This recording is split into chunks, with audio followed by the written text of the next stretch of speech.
Hey, I'm John Cannell, and today on Preppy Kitchen we're making a show-stopping, amazing rainbow cake. So let's get started. First off, set your oven to 350 so it's nice and hot, and now in a large bowl we're gonna combine all of the dry ingredients, starting with 5 cups or 600 grams of all-purpose flour. It's a big cake, a very big cake. So much flour. There we go. For a little contrast, I'm adding 1 teaspoon of salt. I like using a sea salt because it's nice and mellow. Half a teaspoon of baking soda. And to really puff things up, 1 tablespoon of baking powder. By the way, this cake is 6 8-inch layers. If you don't have 6 cake pans, which almost no one does unless you have a YouTube cooking channel, then you can make the batter and then bake it off in batches. So you're gonna color it, and then you'll bake the first 2 or the first 3, and the next 2 and next 3, and so on and so forth until all the layers are baked. And we're also gonna add in 3 cups or 600 grams of granulated sugar. This is like the biggest, most show-stopping cake I've made in quite a while. Our scale is done for the moment. Now we're gonna grab a whisk and mix this up. Carefully, this bowl is very full. Very full indeed. All right, that looks nice and mixed. Set that aside. Now in a separate large bowl, I'm gonna crack 6 large room temperature eggs.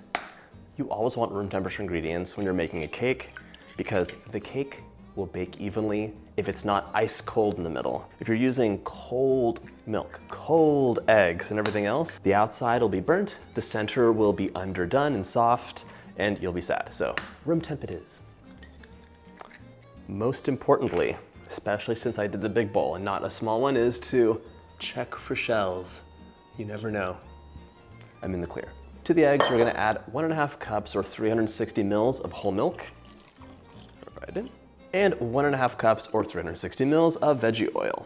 If you're wondering, why wouldn't you use butter for this cake? It's because it's giant and you will definitely be keeping it in the refrigerator. So a refrigerated cake is gonna be rock hard and does not have a nice mouthfeel if you use butter. If you use veggie oil or olive oil, it'll be a delicious soft cake right out of the fridge. And to make this beautiful and delicious, we're adding 1 tablespoon of a nice vanilla. This is the flavor in the cake, so don't skimp on that. Let's give this a whisk too. This cake looks so impressive when it's done, but it's actually really easy and it's a fun project. If you just want a weekend project, you have some kids at home, or you want to make a cake everyone's gonna love. Okay. So easy. Here's the deal though. We're gonna combine this, but the next step is to grab 6 bowls and all the food coloring we need and divide this out. So let's grab that right now and then combine, because I don't like the batter to sit for too long. I want my oven nice and hot. And by the way, if you're gonna cook this in batches, just make sure you refrigerate the batter that's waiting for the oven so that all the leavening agents don't play themselves out and you have a flat cake. I found some bowls, have all of my food coloring ready, and now I'm gonna combine the wet and the dry. For this, I'm using my special dough hook, but you could actually just use a spatula or a whisk. Pour it in. Now, carefully combine the wet and the dry just until the flour disappears. You don't want to overmix cake batter because cakes should be delicate and melt in your mouth. And unlike bread, which is has a nice chew and really kind of tougher, you don't want to activate any of the proteins in the flour. So we're being very gentle and combining it just until the flour disappears. The scale is your friend in this step because I don't feel like eyeballing this batter being divided by 6. I want to know exactly. So zeroing out my scale with the bowl on, that's empty. These are identical. Oh, no. 2,156 grams. So I will use the grams, divide that by 6, and that's how much batter I should divide into each of my smaller bowls. So each layer should be about 360 grams. Make sure you zero your scale out before you add the batter. And if you don't have a scale, you can totally eyeball it. I've done it before. I just like it to be a bit more precise if possible. Some people are so good at measuring volumes by eye, and I am not one of them. So know your strengths and work towards them. What would our rainbow cake be without rainbow colors? So you're gonna wanna grab violet, blue, green, yellow, orange, and red. I'm using gel food coloring, which is so concentrated and strong. I'll use like 1 or 2 drops per layer. If you're using regular food coloring, like from the grocery store, that's more watery kind, you're gonna use a lot more. Just warning you. Starting off with violet. If you're using gel, try like 2 drops. Give that a mix and just add color until it looks correct. It should be a little deeper than you want it to be because the color changes and lightens up in the bake. Just make sure you're happy with the colors before we add them into the pan. If you don't use food coloring and you're gonna make this cake, I don't know what to do. Because you can have some like spirulina, and there's some blue algae, so you could have blue and green, raspberry powder to make a pinkish red, but otherwise it'll be kind of challenging for some other ones. Let me know if you have suggestions in the comments. These colors look great. Grab your pans, a little baking spray or butter. Give them a spritz, and for safety, I'm gonna add in a round of parchment paper. This makes sure the cake will release perfectly with no issues. Remember, if you don't have enough pans, just bake in batches and make sure that you keep this refrigerated so it doesn't lose its wonder. It's time to transfer our batter into our pans and get this into the oven so we can make the frosting and finish this cake up.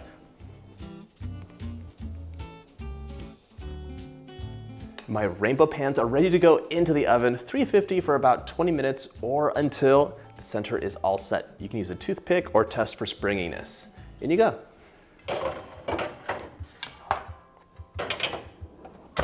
While our cakes are baking, we're gonna make an easy and delicious vanilla frosting. 2.5 cups of unsalted room temperature butter. But room temperature does not mean falling apart like super, super soft. I can use just a little bit of force and press into the butter and it yields to the touch.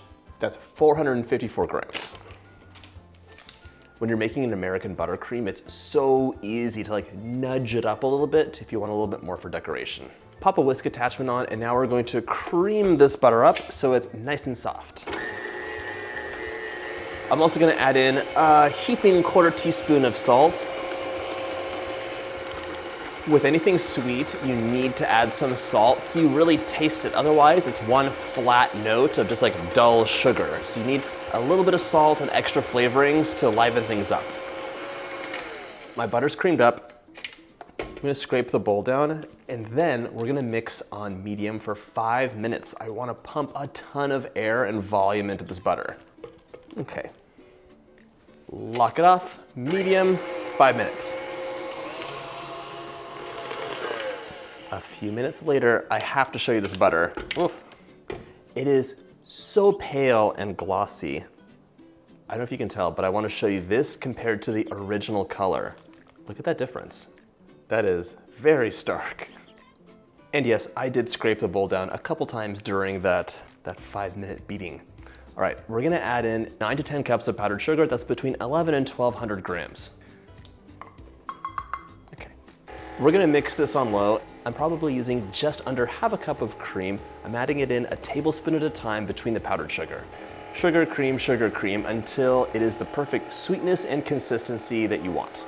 If it all collects in the whisk like it has here, just increase speed to high for a second and then it'll get flung out. A little cream, a little powdered sugar. Just repeat until all the ingredients are done. A little powdered sugar. All right, this is coming along, but 1, what's going on in the middle of this is crazy. And 2, I need to scrape the bowl down. There's probably some just pure butter on the bottom and a lot of sugar on top. So scrape it down probably twice during this process. Okay, that's a lot of buttercream, but it's a big cake. I've had so many requests for rainbow cakes over the years, and I'm excited to have finally finished developing this cake, make a video for it, and share it with you. It's really, really a fun cake to make, and delicious too. Whenever I make an American buttercream, I am always fairly liberal with the actual cream you're adding in. Otherwise, it can be kind of stiff and gritty, so you really want to have the butter whipped appropriately and a good amount of cream to loosen things up. This is a layer cake, so it can't be too loose, but take it right to the edge. The buttercream has to have some strength to hold the cake together and not let it fall over. There is no flavor in here right now, so we're gonna add about 2 teaspoons of whatever you want. I'm gonna use vanilla, but you could use almond extract, orange blossom water, rose water. All these different flavors are actually really fun, and you don't always have to use vanilla. Even though it seems like I do. Okay, time for a taste.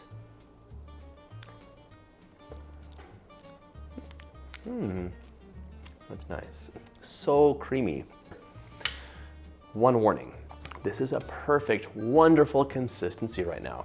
But if I let this sit for like 5 minutes, it'll start getting bubbly, losing that wonderful consistency, and just not be as great to decorate with. So I'm gonna leave it in here, attached to the mixer, and use the buttercream, and then whip the buttercream. Use the buttercream, whip the buttercream. It only needs like 30 seconds of whipping to bring it back to that wonderful creamy consistency. And that is important when we're decorating the outside of the cake. For the inside, it doesn't matter. The outside, it does. And by the way, you can see, I didn't use all the sugar. I added sugar until I had the flavor and consistency that I like. Once your cakes are out of the oven, let them cool in the pan for like 10 minutes and then invert them onto a wire rack and let them cool completely. If they're warm, your tall 6-layer cake will start slipping and sliding as the buttercream melts, so totally cool. Okay, just giving a little whip because we were setting cameras. And here's the deal, purple first or violet. And if you're worried about the cake moving around, just a little smear of frosting to help it stay. Just like that. Center it on your cake plate. And then we want about half a cup of frosting between each layer. Smooth it out into a nice thin layer. My cakes are a little bit domed. It doesn't bother me at all, but if you wanted them to be perfectly flat, you could use cake strips or make your own. The only issue is I don't have 6 sets of cake strips for this size pan, so I wanted to bake them all together. Next is blue, right on top. More frosting. Smooth it out into a thin layer. Go for green. As you go, just make sure that things are not leaning and that they're nice and straight. So you want to have a good base to work from. That's nice. Yellow, but we need a base for that. You can see the texture is a little frothy right now, and that's because this hasn't been whipped. Before we add that last layer on, I am gonna really cream the buttercream again and make sure it's perfectly smooth. Okay, all right, add that yellow layer on, straighten it up.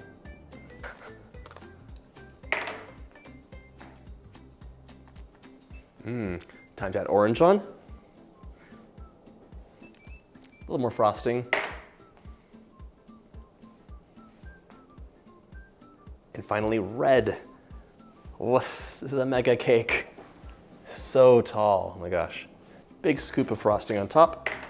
And by the way, if your cake was a little warm, you can totally see how it just starts sliding and falling. In fact, if you misjudged, grab a big skewer and place it right through the center and let the cake cool in the fridge. It'll set up and then you can continue frosting it. I'm gonna frost this cake and make it look beautiful, but first, I'm grabbing a turntable so everything can just move around really nicely, like that.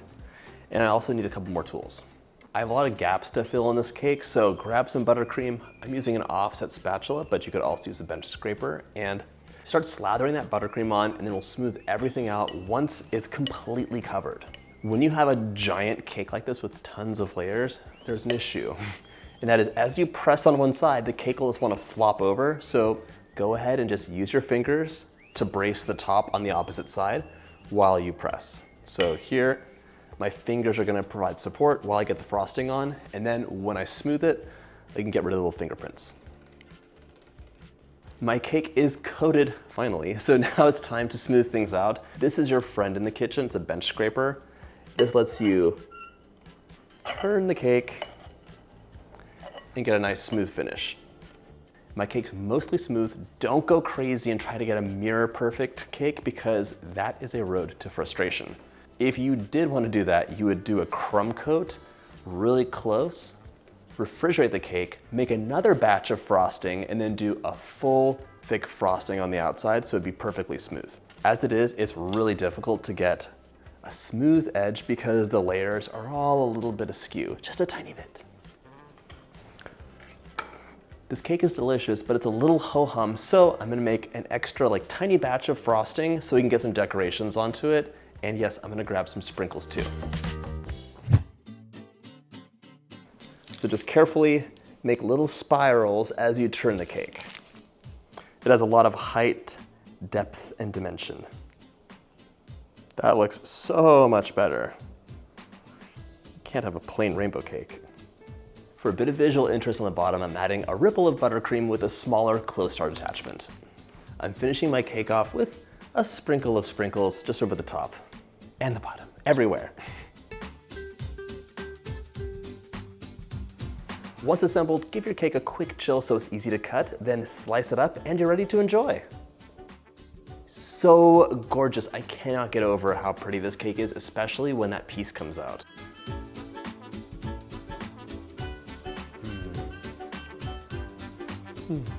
So soft, moist, and delicious. The vanilla really comes through. Oh my gosh, I hope you get a chance to make this recipe, and if you like this video, check out my special cakes playlist.